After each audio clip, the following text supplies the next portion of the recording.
दोस्तों, मैं अपना फ़र्ज़ समझता हूँ कि सबसे पहले आज के आयोजकों को और मैं अपने छोटे भाई गजेंद्र सोलंकी का शुक्रिया अदा करूँ कि इस पाकीज़ा और बहुत अजीम तरीन महफ़िल में जहाँ भगवान कृष्ण का की जन्माष्टमी मनाई जा रही है, जन्म उत्सव मनाया जा रहा है, मुझ जैसे उर्दू के शायर को बुलाया। मेरा ख़्याल है कि मैं कोई आधी सदी से क्या हो गया भाई? कुछ नहीं हुआ, मेरी तरफ देखिए, बारिश हो रही थी, उसको बारिश बंद करवाने की कोशिश कर रहे हैं आप। मैं ये कह रहा हूँ दोस्तों कि आधी सदी से कोई एक तिहाई दुनिया में मैंने शायरी सुनाई है, लेकिन ये आज का जो मंच है और आज का जो माइक है और आज की जो महफिल है, मेरी ज़िंदगी के सबसे बड़ी अहम तरीन महफिल है कि बहुत अच्छे। मैं अगर ये कह दूं तो मैं शायद गलत नहीं हूं कि मैं यहाँ पर खड़ा होके आप लोगों के सामने मंच पर कोई कविता या शायरी नहीं सुना रहा हूं, बल्कि इबादत कर रहा हूं, तो शायद मैं गलत नहीं कर रहा हूं। मैं गज़ल कहने की कोशिश करता हूं दोस्तों, और 2-3 मरतबा सुनील जोगी ने भी और भाई हमारे गजेंद्र ने भी कहा कि राहत भाई और हरिओम भाई तक पहुँचना है। मैं इस जुमले को काटता हूँ, इस सेंटेंस को काटता हूँ। मैं ये कहता हूँ कि राहत इंदौरी को भी हरिओम भाई तक पहुँचना है। मैं बहुत कम वक्त आपका लूँगा, लेकिन 2-4-5 शेर सुनाऊँगा और बस मैं अपनी शिरकत को ही मैं अपनी आज सारी ज़िंदगी की सबसे बड़ी मिसाल मानता हूँ। आज ये रोहनी में आप लोगों ने, आयोजकों ने और आप जो मेरे साथी यहाँ बैठे हैं, वो राहत इंदौरी का सम्मान नहीं किया है, बल्कि पूरे उर्दू समाज का और मुस्लिम समाज का सम्मान आपने किया है। बहुत अच्छा, क्या बात है। मैं एक शेर से शुरू करता हूँ और मैं देखूँगा कि आप मुझ तक पहुँच रहे हैं कि नहीं पहुँच रहे हैं। यकीनन पहुँचेंगे, इसलिए कि मैं जहाँ तक पहुँच रहा हूँ वो वहाँ तक पहुँचना आपका भी धर्म है, आपका भी फ़र्ज़ है और मेरा भी फ़र्ज़ है। एक शेर सुनाता हूँ भाई, ज़रा इरशाद इरशाद। वाह। ये कहने में मुझे इस वक्त इस महफिल के इतने अजीम कृष्ण भक्तों के सामने उनकी मौजूदगी में कहते हुए मुझे कोई ज़रा सी भी हिचक नहीं है कि मैं बहुत इतराता हूँ कि मैं मुसलमान हूँ, लेकिन उससे कहीं ज़्यादा घमंड करता हूँ और कहीं ज़्यादा इतराता हूँ कि मैं हिंदुस्तानी हूँ। क्या बात है, वाह वाह वाह वाह। आज के संसंग में, आज इसकी इस महफिल में अगर आप मुझसे एक वादा कर लें तो मैं धन्य हो जाऊँगा, मेरी ज़िंदगी पूरी हो जाएगी। 2 लाइनें सुनाता हूँ। इरशाद। वाह वाह वाह। कहता हूँ कि मैं मर जाऊं तो मेरी एक अलग पहचान लिख देना। मुसलमान हूं इसलिए अलग पहचान लिख देना। कह रहा हूं कि मैं मर जाऊं तो मेरी एक अलग पहचान लिख देना।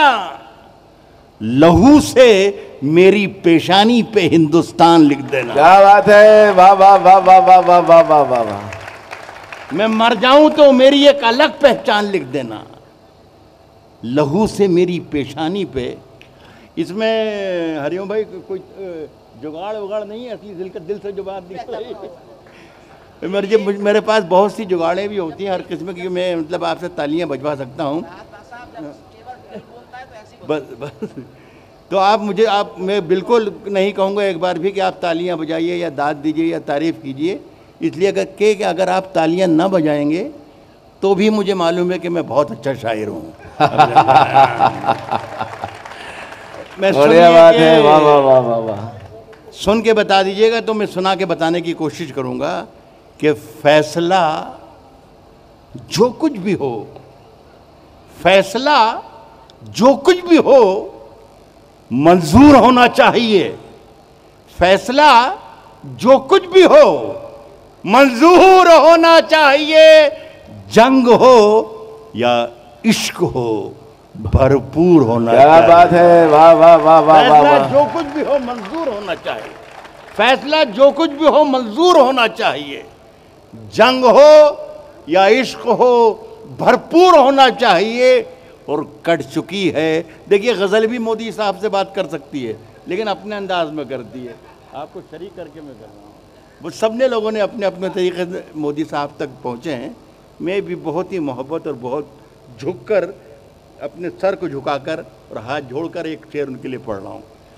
जंग हो या इश्क हो, भरपूर होना चाहिए, कट चुकी है उम्र सारी जिनकी पत्थर तोड़ते, अब तो इन हाथों में कोहिनूर होना चाहिए। क्या बात है, वाह वाह वाह वाह। कट चुकी है उम्र सारी जिनकी पत्थर तोड़ते, अब तो इन हाथों में कोहिनूर होना चाहिए। आप सुनने लग गए, बहुत बहुत शुक्रिया। अगर आप सुनने लग गए तो मैं सुनाने लगने की कोशिश करता हूँ।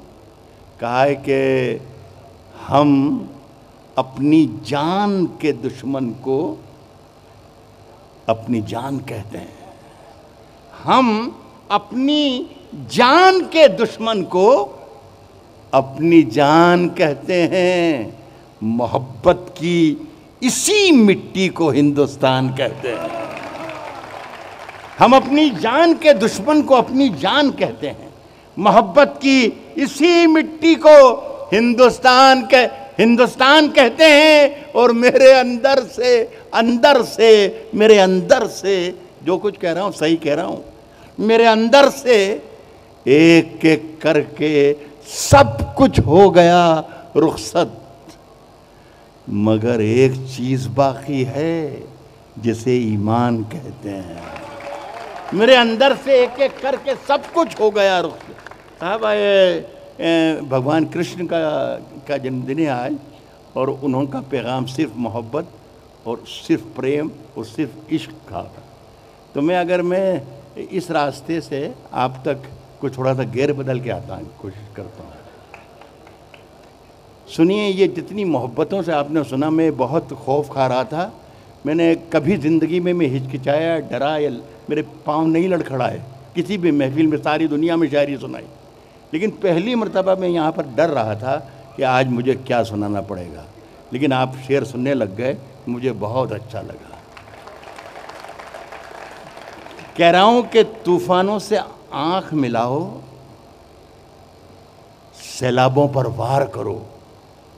तूफानों से आँख मिलाओ, तूफानों से आँख मिलाओ, सैलाबों पर वार करो। मल्लाहों का चक्कर छोड़ो, तैर के दरिया पार करो। तूफानों से आंख मिलाओ, सैलाबों पर वार करो, मल्लाहों का चक्कर छोड़ो, तैर के दरिया पार करो। और सुनो कि फूलों की दुकानें खोलो, फूलों की दुकानें खोलो, फूलों की दुकानें खोलो, खुशबू का व्यापार करो। जल्दबाजी कर रहे हैं, अभी आधा ही ये शेर है, अभी पूरा नहीं हुआ। मल्लाहों का चक्कर छोड़ो, तैर के दरिया पार करो, फूलों की दुकानें खोलो, खुशबू का व्यापार करो। इश्क खता है तो ये खता एक बार नहीं 100 बार करो। इश्क खता है, इश्क खता है तो ये खता एक बार नहीं 100 बार करो। साहब आज हम दोनों को फुर्सत है। हरिओम भाई ने आके मुझे अपने सीने से लगा लिया, अपनी छाती से लगा लिया। दो तहजीबें, दो कौमों ने आज एक दूसरे को गले लगाया। कह रहा हूँ कि आज हम दोनों को फुर्सत है, दोनों को फुर्सत है, आज हम दोनों को फुर्सत है। चलो इश्क करें। इस पे दाद दी जाती है हमेशा, सब दी जाती है। आज हम दोनों को फुर्सत है, चलो इश्क करें। इश्क दोनों की ज़रूरत है, चलो इश्क करें। इश्क दोनों की ज़रूरत है। जब ये चलो इश्क करें कहा जाता है, इसका मतलब ये शेर ख़त्म हो गया, और ख़त्म होने के बाद तारीफ़ की जाती है, दाद दी जाती है। समझ गए ना? समझने की कोशिश ज़्यादा ना करें। महीने, 2 महीने, 4 महीने, 5 महीने, जब आपको फुर्सत मिले तब सोचना कि राहत को इसने गजेंद्र सोलंकी ने आखिर बुलाया क्यों था। अगर कुछ अच्छा आपको समझ में आए तो आप 2 महीने बाद भी कर सकते हैं। कह रहा हूँ कि आज हम दोनों को फुर्सत है, चलो इश्क करें। इश्क दोनों की ज़रूरत है, चलो इश्क करें। साहब इसमें नुकसान का खतरा ही नहीं रहता है। ये मुनाफे की तिजारत है, चलो इश्क करें। क्या बात है, वाह वाह वाह वाह वाह। इसमें नुकसान का खतरा ही नहीं रहता है, इसमें नुकसान का खतरा ही नहीं रहता है, ये मुनाफे की तिजारत है। चलो इश्क करें, अब शरीक हो जाएं आप लोग तो मज़ा आ जाए। क्या बात है, ये वाह। मुनाफे की तिजारत है, चलो इश्क करें। बंसल साहब आप हिंदू, मैं मुसलमान, ये ईसाई, वो सिख, ये मुनाफे की तिजारत है। चलो इश्क करें, आप हिंदू, मैं मुसलमान, ये ईसाई, वो सिख। यार छोड़ो, ये सियासत है, चलो इश्क करें। बहुत अच्छा है, क्या बात है, वाह। आप हिंदू, मैं मुसलमान, ये ईसाई, वो सिख। यार छोड़ो, ये सियासत है, चलो चलो इश्क करें। एक गज़ल के 2-3 शेर मेरा ख्याल है 1-1.5 मिनट में ख़त्म हो जाएंगे। जब मैं 1-1.5 मिनट कहूँ तो इसका मतलब 1-1.5 मिनट में ख़त्म हो जाएंगे, वरना हमारे बहुत से साथी, मेरे भी साथी हैं, वो आकर कहते हैं साहब 1-2.5 मिनट की कविता सुना रहा हूँ या गज़ल सुना रहा हूँ, लेकिन उसकी भूमिका जो होती है वो 40 मिनट की होती है। लेकिन वो ऐसा नहीं, मैं अगर 2 मिनट कह रहा हूँ तो 2 मिनट कह रहा हूँ। सुनिए दोस्तों, मैं कह रहा हूँ, पहला एक शेर आपको सुनाता हूँ। ये सब मेरी बहनें, बेटियाँ सब बैठी हुई हैं, बच्चे बैठे हैं। एक एक एक शब्द आ रहा है इसमें, महताब। महताब कहते हैं चाँद को। अब इसका मज़ा लीजिएगा। मेरे अपने मुल्क में, मेरे वतन हिंदुस्तान में एक बहुत ही खूबसूरत शहर है, उसका नाम है चंडीगढ़। मैं एक इवेंट में वहाँ गया था।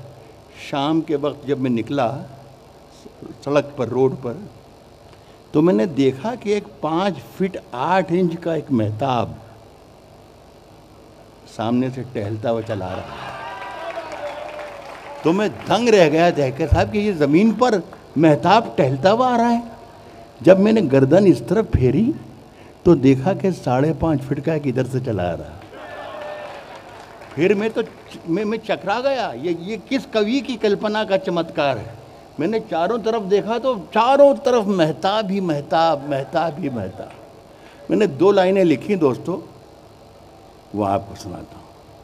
काम की लाइन बाद में आएगी, लेकिन शिरकत करने की लाइन यही है। जितने भी लोग बैठे हैं, शरीफ लोग हैं, मैं देख ही रहा हूँ, महसूस कर रहा हूँ आपको। कह रहा हूँ कि चलते फिरते हुए महताब दिखाएंगे तुम्हें। क्या बात है, चलते वाह। फिरते हुए महताब, चलते फिरते हुए महताब दिखाएंगे तुम्हें, चलते फिरते हुए महताब दिखाएंगे तुम्हें। हमसे मिलना कभी, पंजाब दिखाएंगे तुम्हें। चलते फिरते हुए महताब दिखाएं, चलते फिरते हुए महताब दिखाएं, चलते फिरते हुए महताब दिखाएंगे तुम्हें। हमसे मिलना कभी, पंजाब दिखाएंगे तुम्हें। चांद हर छत पे है, सूरज है हर एक आंगन में। चांद हर छत पे है, सूरज है हर एक आंगन में। नींद से जागो तो कुछ ख्वाब दिखाएंगे तुम्हें। बहुत शुक्रिया साहब, आपने कमाल कर दिया। आप तो अच्छी शायरी भी सुन लेते हैं, ये हैरत की बात है, मुझे कमाल है। नींद से जागो तो कुछ ख्वाब दिखाएंगे तुम्हें। अब सब मैं एक शेर सुनाता हूँ, मालिक करे कि आप सुन के बता दें मुझे। नींद से जागो तो कुछ ख्वाब दिखाएंगे तुम्हें। रेत बन जाता है। रोहिणी के अच्छे लोगों, शिरकत करना, मुझे खुशी होगी। अगर न पसंद आए तो भी मेरी हिम्मत और हौसला अफजाई कर दीजिएगा। नींद से जागो तो कुछ ख्वाब दिखाएंगे तुम्हें। रेत बन जाता है, उड़ जाता है सारा पानी उड़ जाता है। रेत बन जाता है, उड़ जाता है सारा पानी। जून में गांव का तालाब दिखाएंगे तुम्हें। बहुत शुक्रिया। रेत बन जाता है, उड़ जाता है सारा पानी। जून में गांव का तालाब दिखाएंगे तुम्हें। आखिरी शेर पढ़कर जा रहा हूँ। मेरे ये दोनों लाइनें अगर आपको याद रह गई तो मेरी सारी ज़िंदगी की मेहनत वसूल हो जाएगी। मैं फिर ये कह रहा हूँ कि आपसे कोई महीने 2 महीने बाद भी गजेंद्र सोलंकी से ये पूछे या आयोजकों से कोई पूछे कि राहत इंदौरी को क्यों बुलाया था जन्माष्टमी के इस कवि सम्मेलन में, क्यों इतना हज़ारों मील से सफ़र करके उसको बोला, उसने क्या करा आकर, तो आप ये कह सकते हो दोस्तों कि उसने कविता के मंच पर, कवि सम्मेलन के मंच पर एक शेर सुनाया था, और वो शेर मैं आपको सुना के जा रहा हूँ, ये याद कर लें। दोनों तीनों शेर जो मैंने सुनाए ये बिल्कुल अपाहिज थे, बहुत ख़राब थे, मैंने इनका सहारा लिया है। एक शेर अगर यही सुन लिया तो मैं जो सफ़र करके आया हूँ वो मेरी सारी थकान दूर हो जाएगी। तो आपकी नजर बहुत अच्छा है। क्या जून बात में है। रेत, जून में गांव का तालाब दिखाएंगे तुम्हें। अब सुन के बता दीजिएगा कि राहत इंदौरी का उर्दू का शायर जन्माष्टमी के कवि सम्मेलन में आया और कृष्ण भक्तों के सामने ये शेर पढ़ा। कह रहा हूं कि पूछते क्या हो, पूछते क्या हो कि रूमाल के पीछे क्या है, पूछते क्या हो, पूछते क्या हो कि रूमाल के पीछे क्या है, पूछते क्या हो कि रूमाल के पीछे क्या है, फिर किसी रोज ये सैलाब दिखाएंगे तुम्हें। भाई बहुत बहुत शुक्रिया। बहुत अच्छा। हमारे चैनल को अवश्य सब्सक्राइब करें और नए अपडेट्स सबसे पहले पाने के लिए इस बेल बटन को दबाना न भूलें।